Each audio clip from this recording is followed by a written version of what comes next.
الحمدللہ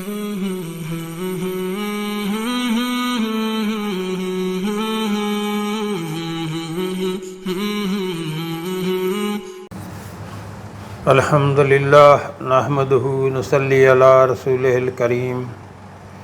اما بعد فاعوذ باللہ من الشیطان الرجیم بسم اللہ الرحمن الرحیم۔ محترم ناظرین السلام علیکم ورحمۃ اللہ وبرکاتہ۔ شرعی علوم کے حصول کی خاطر وقف ہونے والوں پر خرچ کرنا، یعنی کہ جو لوگ قرآن و حدیث سیکھتے ہیں، اپنے آپ کو وقف کرتے ہیں سیکھنے کے لیے، یعنی مدارس کے لوگ جو ہوتے ہیں ان پر خرچ کرنا بھی وسیع رزق کی نشانی ہے، یعنی اللہ تعالیٰ اس کا رزق وسیع کر دیتا ہے جو کہ حدیث اور قرآن کا علم سیکھنے کے لیے خود کو اس پہ لگا دیتے ہیں، اس پہ لگے رہتے ہیں اور وہ حاصل کرتے ہیں۔ رزق کے اسباب میں سے ایک علوم شرعیہ کے سیکھنے کے لیے خود کو وقف کرنے والے لوگوں پر بھی خرچ کرنا ہے۔ اس حوالے سے امام ترمذی اور امام حاکم نے حضرت انس بن مالک رضی اللہ تعالیٰ عنہ سے روایت کی ہے کہ انہوں نے فرمایا،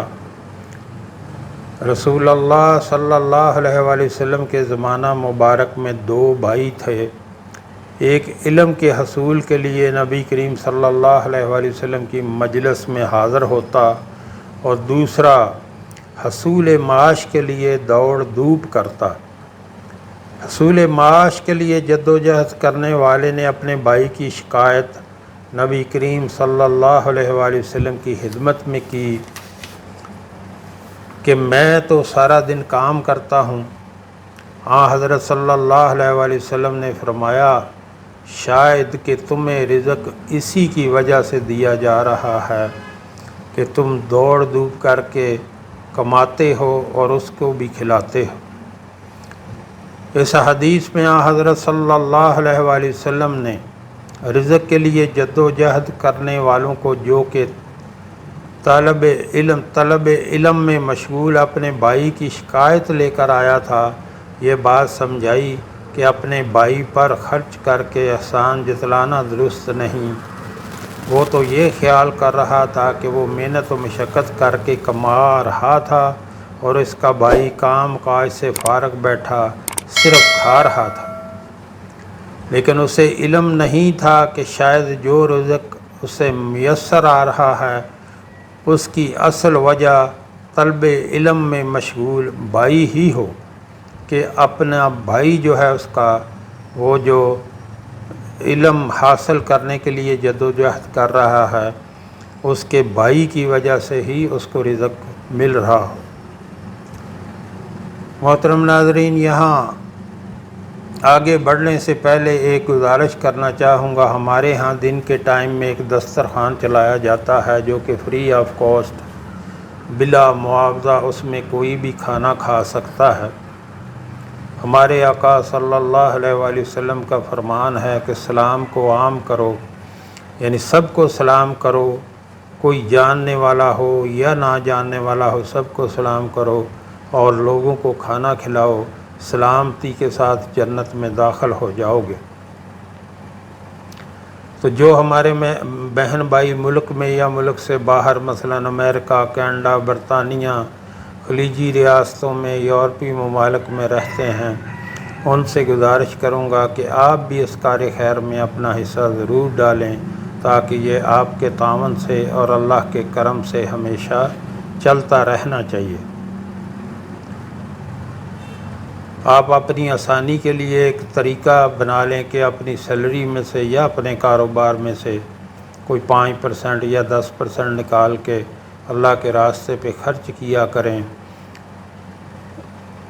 یاد رکھیں، جو آپ نے اللہ کے راستے پہ خرچ کیا وہ باقی بچ گیا، جو آپ نے اللہ کے راستے پہ خرچ کیا اللہ اس کو دنیا میں بھی کئی سو گنا بڑھا کر واپس کر دیتے ہیں اور وہ آخرت کا ذخیرہ بن جاتا ہے، وہ باقی بچ جاتا ہے اور جو آپ نے دنیا پہ خرچ کر دیا وہ ضائع ہو گیا۔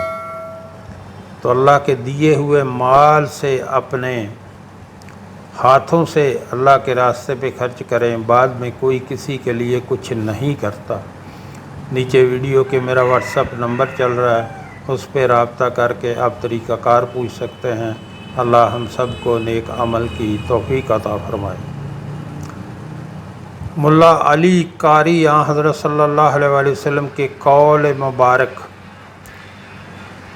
لا اللہ کا ترزق بہ کی شرح میں لکھتے ہیں، ترزق صیغہ ہے، اس سے مراد یہ ہے کہ مجھے امید ہے یا اندیشہ ہے کہ تجھے رزق ملنے کا سبب تیری ہنرمندی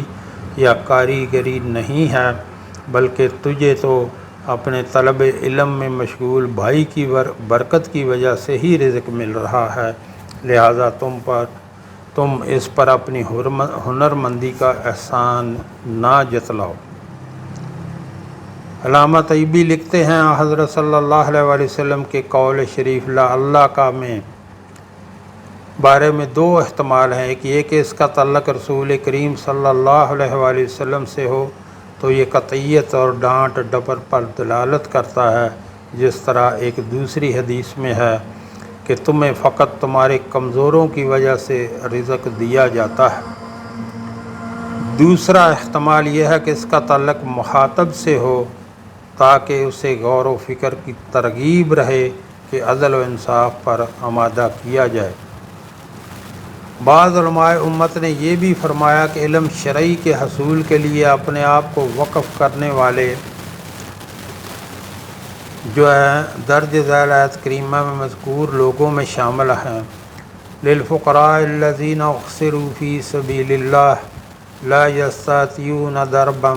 فی الارض یحسبهم الجاہل اغنیاء من التعفف تعریفهم بسیماهم لا یسألون الناس الخافا وما تنفقوا من خیر فإن اللہ بہ علیم۔ خیرات ان محتاجوں کے لیے جو اللہ تعالیٰ کی راہ میں جہاد کے لیے دین کا علم حاصل کرنے کے لیے بند کیے گئے ہیں، زمین میں سفر نہیں کر سکتے،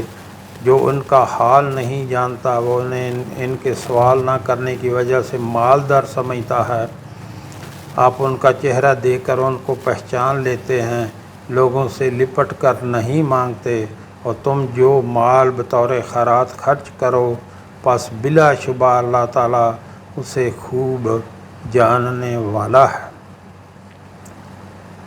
اپنے صدقات ایسے لوگوں تک پہنچانے کا اہتمام کرنا چاہیے کہ جن کی وجہ سے صدقات کی قدر و قیمت میں اضافہ ہو، جیسے اہل علم پر صدقات خرچ کرنا، کیونکہ ان سے انہیں علم حاصل کرنے میں مدد ملے گی۔ اگر نیت درست ہو تو علم سب سے بلند مرتبہ عبادت ہے کہ علم سیکھنا اور سکھانا سب سے اعلیٰ درجے کی عبادت ہے۔ امام عبداللہ بن مبارک اپنی خیرات اہل علم ہی کو دیتے۔ جب ان سے کہا گیا کہ آپ اپنی خیرات کی تقسیم میں دوسرے لوگوں کو بھی شامل کر لیجئے تو فرمانے لگے، میں منصب نبوت کے بعد کسی ایسے منصب کو نہیں جانتا جو علماء کے منصب سے اعلیٰ و افضل ہو۔ اگر علماء میں سے کسی کا دل اپنی حاجت و ضرورت پوری کرنے میں مشغول ہو گیا تو نہ وہ علم کے لیے فارغ ہوگا اور نہ علم سیکھنے کے لیے پیش قدمی کرے گا۔ انہیں علم کے حصول کی خاطر فارغ کرنا افضل ترین ہے۔ گفتگو کا خلاصہ یہ ہے محترم ناظرین کہ جو شخص رزق کے حصول کا خواہش مند ہو وہ اپنا مال ان لوگوں پر خرچ کرے جو علم شرعی حاصل کرنے کے لیے اپنے آپ کو وقف کر چکے ہیں، یعنی وہ لوگ جو علم سیکھتے ہیں، علم سکھاتے ہیں، ان لوگوں پر خرچ کرنا چاہیے، ان لوگوں کو دینا چاہیے، یہ رزق میں اضافے کا سبب بنے گا آپ کے لیے۔ جب آپ